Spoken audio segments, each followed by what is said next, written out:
राम राम दोस्तों। एक धूर्त पॉलिटिशियन का अंत हुआ और एक जो आंदोलन से जन्मी पार्टी आम आदमी पार्टी उसका एक तरह से अंत लगभग में नजदीक आ गया है। दिल्ली में 70 सीटों में से 22 सीट केजरीवाल की पार्टी जीती और वहीं पे 48 सीट भारतीय जनता पार्टी ने जीत हासिल की। भारतीय जनता पार्टी की जीत और आम आदमी पार्टी के हार पे आप सब लोगों को हार्दिक अभिनंदन। ये एक तरह का धूर्त पॉलिटिशियन, मक्कार और गिरगिट, डिक्शनरी में जितने भी नेगेटिव वर्ड एक शब्द होते वो शब्द सभी इस अरविंद केजरीवाल पे लागू होते और परफेक्ट बैठते। ये आदमी जब अन्ना आंदोलन के गर्भ से पैदा हुई, इसने पहले कहा कि हम बच्चों की कसम खाते हम कभी राजनीतिक में नहीं आएंगे। फिर ये राजनीतिक में आया और फिर कहा बच्चों की कसम खाते हम कांग्रेस के साथ सरकार नहीं बनाएंगे। फिर ये इलेक्शन लड़ा, पहली बार कांग्रेस के साथ में सरकार बनी। यही इंसान अपने बच्चों की इतनी बार कसम खा चुका है, इसका कोई जवाब नहीं। जब ये इलेक्शन हार गया है, गिरगिट की तरह रंग बदल के बोल रहा है कि मैं सत्ता में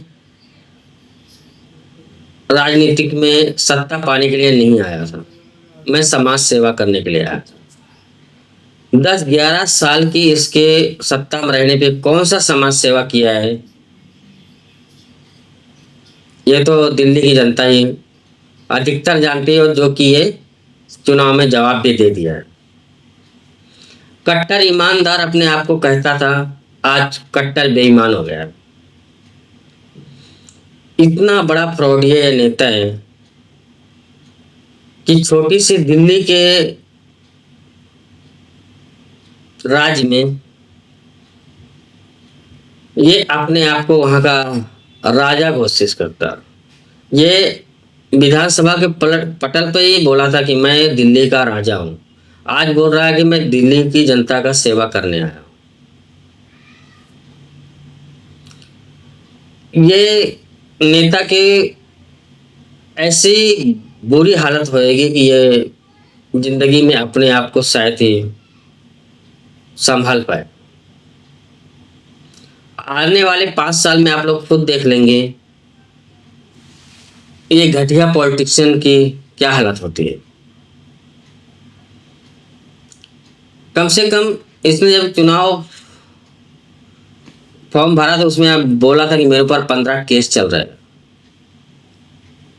अब 15 केस को लड़ने के लिए वकील को जो पैसा जाता रहा सरकार के खाते से, वो पैसा भी इसी को अब अपनी जेब से भरना पड़ेगा। और हाँ, 15 केस में से दारू घोटाला और शीश माल, ये 2 केस तो पक्का उसमें शामिल नहीं है। जल बोर्ड घोटाला जो इसके ऊपर चार्जशीटेड है, वो ये 15 केस बताया। अभी ये 3-4 केस इसके ऊपर चार्जशीटेड नहीं है।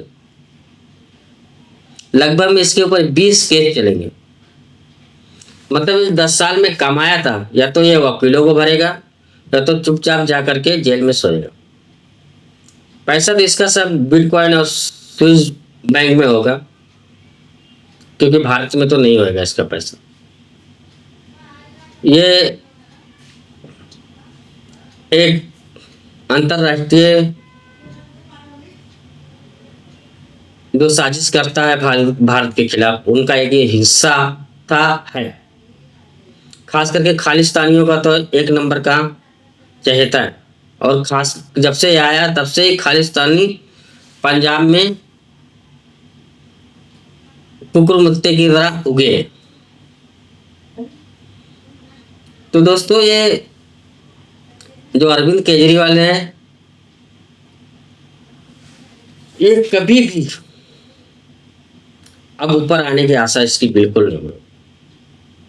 कारण जाहिर सी बात है, जो कांग्रेस का वोट इसने लिया था, अब कांग्रेस कोशिश करेगी कि जितने वोट ये अरविंद केजरीवाल ने लिया था, अब अगले विधानसभा चुनाव में कांग्रेस सभी वोटों पे अपना अधिकार और जोर शोर से लड़ेगी।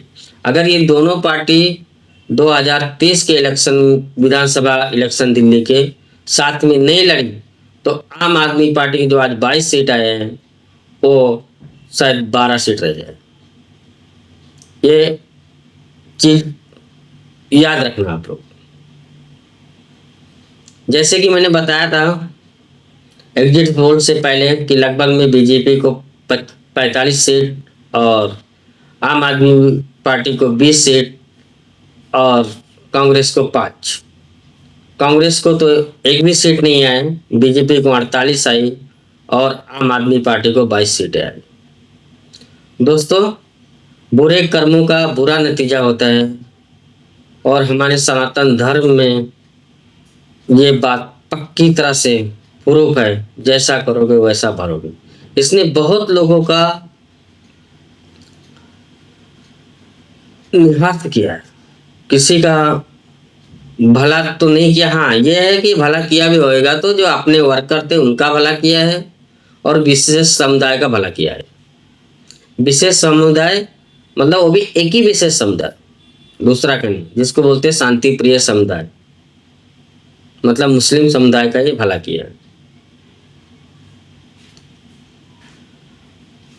तो आज का दिन राष्ट्रवादियों और सनातनियों के लिए बहुत बड़ा खुशी का दिन।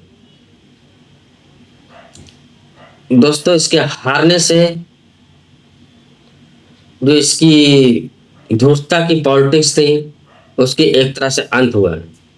ये भारतीय पॉलिटिक्स में एक तरह का काला धब्बा था और ये काले धब्बे को धुलना बहुत जरूरी था। अभी भी ये गया है लेकिन इसके फुटप्रिंट राजनीतिक में जरूर रहेंगे। जय हिंद, वंदे मातरम, भारत माता की जय।